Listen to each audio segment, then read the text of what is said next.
আমাদের বাসায় এত সুন্দর আম, মানে সিজনাল খাবার কত দূর থেকে আসছে আপনারা জানেন? সেই ভ্যানিশ থেকে আসছে। মানে দেখেন আমগুলা, এটা হচ্ছে রূপালি, এ নামই তো মনে হয়। যাই হোক, এগুলা নাকি রূপালি বা ল্যাংড়া এরকম একটা কিছু হবে। ল্যাংড়া তো মনে হয় গোল হয়, যাই হোক একটা হবেই।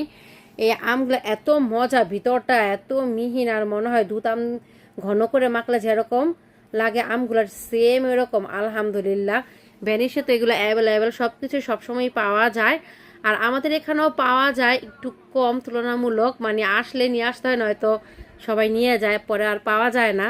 আর এই যে আমগুলা, কি বলবো, অনেক ভালোই হয়েছে। আমি শুধু বলেছিলাম আবদুল্লার বাপাকে যে শুধু খুদের জন্য, মানে আমি এই খুদ আনার জন্য অনেকবার ট্রাই করেছি, মানে কয়েক বছর ধরে ট্রাই করতেছি, মাল বেশি হয়ে যাওয়ার কারণে সে সামান্য খুদ দেখে অ্যাকসেপ্ট হয় না।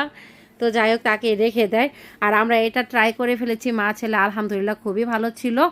তো আমরা এটা দুপুরে হাতে পেয়েছি, তো এখন সন্ধ্যা হয়ে গেছে, সেটা আপনাদের সাথে একটু শেয়ার করলাম, বাইরের আবহাওয়াটা দেখালাম।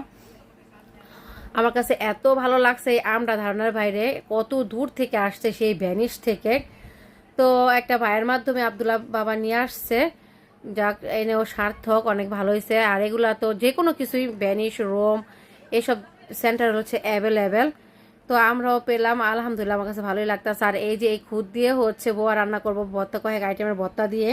তো এখন যেহেতু অনেক গরম, এখন করব না, একটু ঠান্ডা ঠান্ডা পড়লে তারপরে বানাবো। আর যখন সময় থাকবে অনেক বেশি, যেদিন বাসায় থাকবো সেদিনই করব। তো কেমন হলো অবশ্যই জানাবেন। আলহামদুলিল্লাহ, আমি তো দেখে খুব খুশি হয়ে গিয়েছি।